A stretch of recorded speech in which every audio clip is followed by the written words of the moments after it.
a todos vocês que nos acompanham pelos canais do nosso Templo Harmonia e da Escola Iniciática do Templo Harmonia. Nós estamos aqui em mais um encontro, onde vamos estudar os ensinamentos místicos de Jesus e compartilhar uma interpretação metafísica, esotérica, cabalista dos ensinamentos dele. E hoje nós escolhemos aqui para nossa imagem de fundo, para variar um pouco, não é? Nós escolhemos uma das imagens que fazem parte dos nossos totens, os totens com os quais o Templo Harmonia trabalha e compartilha esses totens em suas lojas, não é? Basta você entrar lá no site, temploharmonia.com, clicar em lojas e você vai ver que nas lojas existem totens ali disponibilizados, né? A oferta deles. Eles são quadros, imagens de poder, e eles são acompanhados por um aparato radiônico com o qual todos nós trabalhamos. Como essa imagem é muito especial, ela faz parte das várias iniciações que o Mestre Jesus fez na época em que esteve conosco, em diferentes e várias escolas, principalmente as do Egito. Ele se consagrou em todos os mistérios maiores, ele também se consagrou nos mistérios maiores, né, da Índia e das ancestrais escolas da Índia, e aqui nós desenvolvemos essa arte com essas simbologias de poder.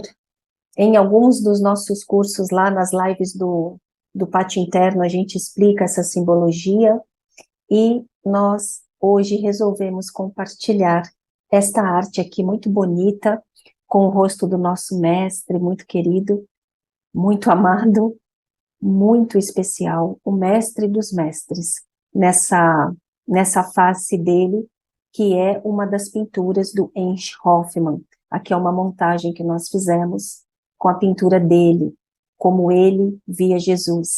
E já explicamos várias vezes em nossos cursos que Heinrich Hoffmann realmente o via, era uma das suas missões em vida, retratar o Mestre Jesus com uma fidelidade maior.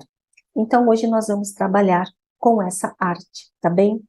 E hoje nós vamos estudar uma parábola muito especial também, como são todas, que é a parábola que fala sobre a impureza de fora e a impureza de dentro. E aqui, nesse entendimento, se encontra a ferramenta para a nossa cura. A cura física, a cura emocional, a cura mental e a cura da nossa vida. Sem compreender esta parábola, não tem como nós sermos curados verdadeiramente.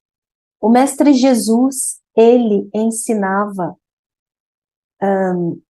conhecimentos que atuavam em todas as áreas do nosso ser. Se ele assim não fizesse, ele não conseguiria resgatar o nosso ser e nos recolocar no nosso destino verdadeiro. E o nosso destino verdadeiro não é esse aqui, no qual nós estamos, porque nesse destino aqui existe sofrimento, existe dor, existe medo, existe desesperança e morte. E no destino real, o destino que foi projetado para nós como raça adâmica, nenhuma dessas coisas existe. No destino real, existe evolução através da autorrealização, sem sofrimento, sem dor, sem desesperança, sem doença, sem morte. Então, vamos entender a parábola, porque desta forma conseguiremos mais rápido colocar o destino verdadeiro nessa nossa vida aqui. Porque o destino real pode ser recolocado aqui. Basta nós aprendermos como nos comportar. E o Mestre Jesus nos ensinou. Vamos lá para a parábola? Ela diz o seguinte: impureza de fora, impureza de dentro. Ela está no Evangelho de Mateus 15, de 10 a 20. Então, vamos iniciar com as palavras do Mestre. O Mestre Jesus, então. Mestre Jesus chamou a si o povo e lhe disse: escutai e compreendei bem. O que entra pela boca não torna o homem impuro, mas o que sai da boca, isto é que torna o homem impuro. Ao que se chegaram a ele, os discípulos, e lhe disseram: sabes que os fariseus se escandalizaram quando ouviram estas palavras, não sabe, mestre? Respondeu então Jesus a eles: toda a plantação que não foi plantada por meu Pai Celeste será exterminada. Deixai-os, são cegos e guias de cegos. Mas, se um cego guiar a outro cego, virão ambos a cair na cova. Disse-lhe Pedro: explica-nos esta parábola. Tornou Jesus: também vós estáis ainda sem compreensão? Pois não compreendeis que tudo que entra pela boca vai para o estômago e daí é lançado fora? Mas o que sai da boca vem do coração. E isto é que torna o homem impuro. Porque do coração é que vêm os maus pensamentos, os homicídios, os adultérios, a luxúria, os furtos, os falsos testemunhos, as blasfêmias, e são estas coisas que tornam o homem impuro. Mas isso, de comer sem lavar as mãos, não torna o homem impuro. Amém. Então aqui parece algo muito simples a princípio, mas essa inversão, como o mestre colocou aqui, ela acontece em todas as épocas, em todos os grandes caminhos religiosos. No nosso pensamento, no nosso entendimento, esse equívoco sempre acontece. Vamos aqui explicar o contexto. Aqui estava o Mestre Jesus com os seus discípulos, e lembrando que não eram só 11 discípulos, ok? Nós explicamos bem isso no nosso curso, Cristianismo Iniciático. Eram vários discípulos, havia 111 discípulos formais com o Mestre viajava muito, sem parar, cada hora ele estava num local, e existiam locais que ainda haviam outros tantos discípulos que só trabalhavam com ele naquele local. E os 111 eram os que sempre viajavam com ele. Era a sua comitiva. E havia muitas mulheres, não é? Os 12 discípulos, eles eram os administradores. E eles tinham uma função iniciática. Do mesmo modo que existiam 12 mulheres discípulas, que também tinham a sua função, mas isso, como eu sempre falo nos nossos cursos internos, foi surrupiado, né? Tiraram aquilo dali, só que nós temos os registros apócrifos, e eles não mentem, e as escolas iniciáticas têm esses documentos.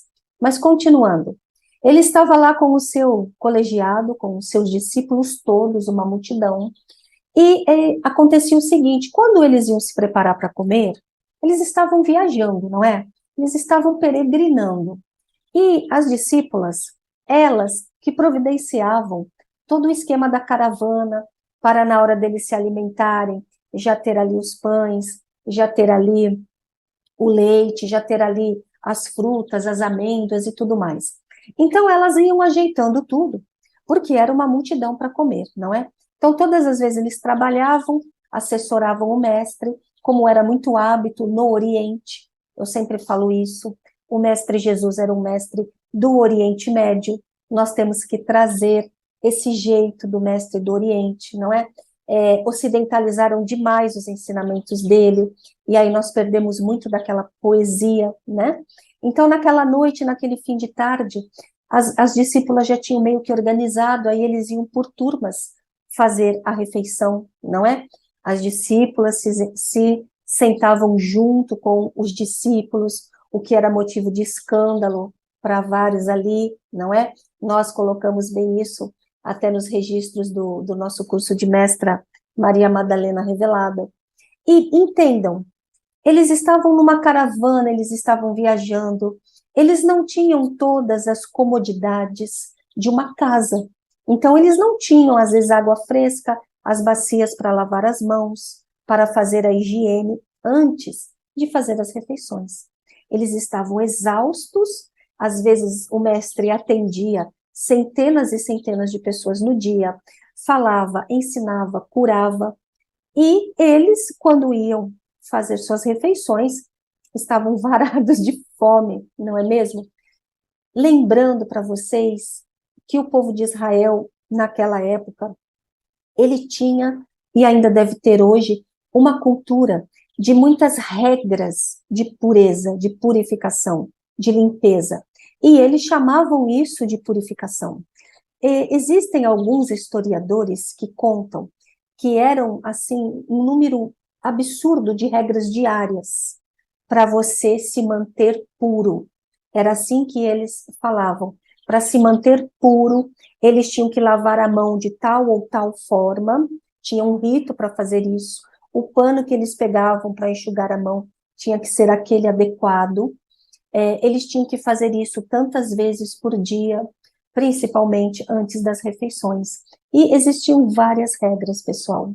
Agora imaginem os fariseus, que eram uma classe ali, né, de doutores da lei, né, da lei de Israel da época, vendo aquela comitiva que estava andando na estrada, toda empoeirada, né? E aí eles se sentavam para comer, catavam o pão, partiam, davam graças e começavam a comer. Aquilo para eles era um absurdo. Eles não estavam respeitando as leis de purificação que Israel tinha e fazia parte da cultura deles. Moisés havia batido muito nessa tecla das leis da purificação. Mas vamos ver os contextos, né? Como já descrevi todo o trabalho no qual eles estavam envolvidos. E então foi por esse motivo que o Mestre Jesus inicia essa parábola, nos dando esse ensinamento precioso, que a sua pureza, ela não está associada à sua aparência externa, mas que a sua pureza está associada aos seus hábitos internos. O que torna você puro é quando você tem hábitos puros, hábitos ajustados com a presença divina. E aí ele listou aqui uma série de coisas que significam impureza. Ele fala da luxúria, ele fala dos furtos. Então Jesus falou, essa época é muito adequada para nós falarmos isso, não é? Dos furtos, falsos testemunhos, blasfêmias, homicídios, maus pensamentos. Os pensamentos também tornam você impuro. Então, nos 10 mandamentos de Moisés, que foram o primário para a evolução da alma, e aqui com Jesus nós estamos no acadêmico, não é? E lá era o primário. No primário falou, não matarás, não adulterarás. Mas Jesus está dizendo que se você ficar pensando em matar, se você fica pensando em adulterar, cometer adultério, e adultério não é só sexual, tá bem? Adultério é adulterar, tá? Quando você pensa, você já está ficando impuro. E por que você está ficando impuro? Com todas essas informações que Jesus deu. Porque tudo isso tem uma frequência, tem uma energia, e você está irradiando essa energia. E essa energia vai ficar em você, vai fazer morada em você. Essa energia, essa conduta é um desvio de caráter. Mostra que você não entendeu ainda a importância do outro, a importância do mundo. Você não preza, não tem respeito, não dá valor. Nem no primário dos 10 mandamentos iniciais, você ainda se formou. Então, o Mestre Jesus nos diz que muitas vezes nós estamos impuros por fora, mas isso não quer dizer que você não seja uma alma pura, uma alma que está evoluindo, uma alma que está ascendendo evolutivamente e consciencialmente. Muitas vezes, uma pessoa é simples e suja por fora, e ela é uma alma evoluidíssima. O Mestre Jesus, então, ele ali, naquele momento, está rompendo com os ensinamentos radicalíssimos do povo de Israel, que se fixavam em milhares de regras externas, mas não melhoravam a sua conduta. E aí ele chama esses instrutores de cegos que conduzem cegos. Porque uma pessoa que se apega em valores externos e não consegue trabalhar o seu mundo interno, melhorar o seu comportamento, ela não é digna de ser um doutor da lei e nem um instrutor. E essa pessoa, o Mestre Jesus disse, que vai para o buraco. Ele não vai para outro lugar. Ele não vai ascensionar. Mas o problema é que quem segue essa pessoa vai cair no buraco junto com ela. E aqui o Mestre Jesus está, então, nos dando um outro ensinamento precioso. Cuidado com quem você segue. Aprenda a observar além das aparências. Saiba afinar seus olhos e seus ouvidos para conseguir ver a pureza interna da pessoa e não a aparência externa. E aqui, pessoal, fica esse precioso ensinamento. A nossa vida depende disso. Todas as doenças são geradas por estados de conduta, por como nós direcionamos os nossos pensamentos, direcionamos as nossas emoções. Onde está o nosso coração? O que expressamos, o que sai da nossa boca para o mundo, isso é motivo de ruína ou de bem-aventurança. Isso é motivo de sofrimento ou é motivo de felicidade. Isso é motivo de doença ou é motivo de saúde. Tomemos cuidado com o que vai no nosso interior. Saibamos romper com padrões de conduta involutivos. Saibamos romper quando vem aquele repente de expressar algo que não é digno. É melhor você não falar nada do que expressar uma informação obscura sobre o outro ou sobre uma situação, como o mestre disse aqui nessa lista de parábola, tá bem? Porque isso é motivo para que a sua vida toda vá para a ruína. Isso é motivo para que você fique doente. E depois, não há remédio que ajude você a se curar, se antes você não purificar todo esse padrão de conduta involutivo. Vale muito a pena aprender com o Mestre Jesus, porque só assim vamos alcançar a nossa felicidade. Pessoal, que os códigos divinos desta parábola sejam vida, saúde e felicidade na sua vida, e que você seja abençoado pela poderosa energia do nosso Cristo, Mestre e Irmão Divino, Jesus. Até a próxima.